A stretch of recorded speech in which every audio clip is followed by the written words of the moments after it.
you really want me on the team. What's your approach to recruiting? You want first place, come play with me. You want second place, go somewhere else. Like I would watch Magic play. I'd watch Michael play. And I would see them do these unbelievable things, and I'd say, you know, can I get to that level? I don't know, but let's find out.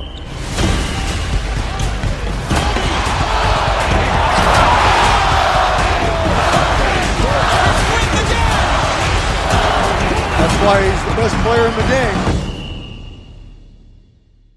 Everything was done to try to learn how to become a better basketball player. Everything. And so when you have that point of view, then literally the world becomes your library to help you to become better at your craft. So because you know what you want, the world's giving you exactly the information you need to become better at it. Because you know what you're looking for.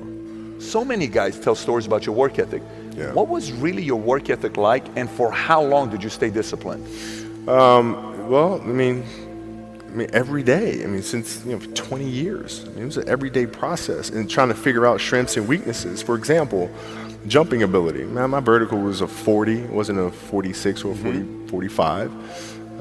My hands are big, but they're not massive, right? So you got to figure out ways to strengthen them so your hands are strong enough to be able to palm a ball and do the things that you need to do. Quickness, I was quick, but not insanely quick. I was fast, but not ridiculously fast, right? So I had to rely on skill a lot more. I had to rely on angles a lot more. I had to study the game a lot more. And but I enjoyed it though. So like from the time I can remember when I started watching the game, I studied the game and it just never changed. It's a good separation for me, emotionally, to be able to put myself in a place where at practice or when I'm training or during games, I switch my mind to something else. I switch my mode into something else, right? For me, it's the equivalent of Maximus Decimus Meridius in Gladiator picking up the dirt, smelling the dirt. It's go time, right? So that was my mental switch. It was like an actor getting ready for a film. You got to put yourself in that cage. When you're in that cage, you are that character. And then when you leave there, it's something completely different. But when I'm in that cage, bro, don't touch me, don't talk to me. Just leave me alone. How did you get mentally and emotionally so strong where it doesn't bother you? Well, you got to look at the reality of the situation. Like for me, it's not, you kind of got to get over yourself. Like, it's not about you, man. Like, okay, you feel embarrassed. You're not that important. Like, get over yourself. That's where you go. Get over yourself, right? Like you're worried about how people may perceive you, and like you're walking around and it's embarrassing because you shot 5 air balls. Get over yourself, right? And then after that, it's okay, well, why did those air balls happen? Got it. High school, year before, we played 35 games, max, right? Week in between, spaced out, plenty of time to rest. In the NBA, it's back to back to back to back to back to back to back. I didn't have the legs. So you look at the shot, every shot was online, but every shot was short, right? I gotta get stronger. I gotta train differently. The weight training program that I'm doing, I gotta tailor it for an 82-game season so that when the playoffs come around, my legs are stronger and that ball gets there. So I look at it with rationale and say, okay, well, the reason why I shot air balls is because my legs aren't there. I go, well, next year they'll be there. That was it. Done. Were there some names that you looked at and says, these 3 guys are as crazy as I am? At the time, I deal with what I've referred to as Goat Mountain. I went to Goat Mountain and I talked to Magic, Michael, Bird, Hakeem Olajuwon, Jerry West, Oscar Robinson, Bill Russell. So I would talk to them. What did you do? What were your experiences? Michael in particular, he's become my big brother. He's been my big brother since I first came in the league. And what was that process like? So I went to them and started understanding the ins and outs of the game and how they approach things and their level of detail and obsessiveness, and that's what I did. The players that had that passion but weren't willing to commit their entire lives to doing that, right? It's a choice, right? You have other things. You have family. You have all these other things that you have to do. The game can't really be your number one priority. And so I was looking at that like, man, this is going to be fun. If I'm buddies with you from high school, if I'm a cousin of yours, what happened to our relationship? How did that gravitate when you went into the league and you're determined to become the greatest, or you're determined to become one of the greatest? What happens to our relationship? Well, it suffers.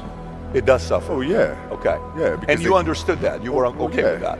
Well, yeah. And the people that love you, like friends and family, like they know that about you. Got it. So they let you be you. And when you reconvene, you pick back up where you left off. Mm-hmm. But make no mistake about it, everything in between is lost, right? So those long-term relationships, the commitment of time of, taking vacation. Like I see a lot of players take vacations with other players that are close friends. And they'll just take vacations just to take vacations, or just hang out just to hang out. Like I never did that. Why not though? Why didn't you do that? Well, because when I retire, I didn't want to have to say, I wish I would have done more. I don't want that. I don't want that. You got a lot of people paying their hard-earned money to come watch you perform. Perform.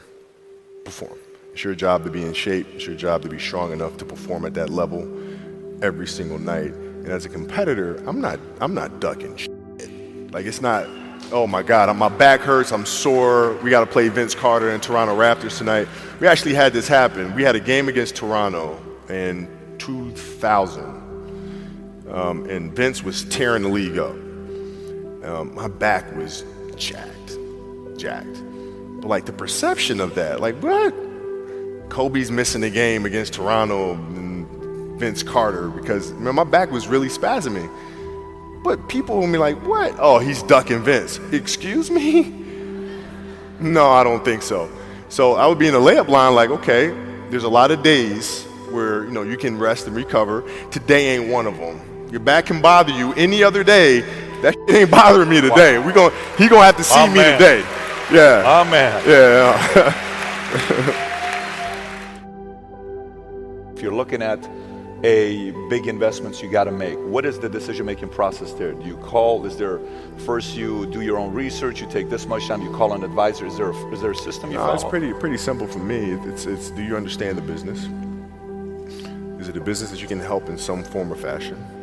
What are the barriers of entry to that business? And then the entrepreneurs themselves, the company itself, right? Do they have a culture that you believe is sustainable? Are these leaders people that you believe in? Are they people that are obsessives? And in turn, have they created a culture of obsessiveness? So I tend to look at those 4 factors, and that's it. That's big right there, by the way. I don't know if you guys caught that right there. That's pretty massive right there. Same determination. What's your current work schedule look like today? It's different because I personally am not writing every word of the novels. I am not animating the films. What I have to do now is make sure that the people that we bring in, these obsessives that we bring in, are challenging themselves to do the best job that they think they can do. That's what I'm there for, is for them to constantly look in the mirror and self-assess and challenge themselves. If we have a project and you're saying, okay, I can do that, that's not the project we want. The projects that say, I don't know if I can animate that. I don't know how to write that story. I don't know how to do that. Those are the things we want, because through that curiosity, you'll reach a level that you didn't think was possible. And so running the studio, that's what I'm doing.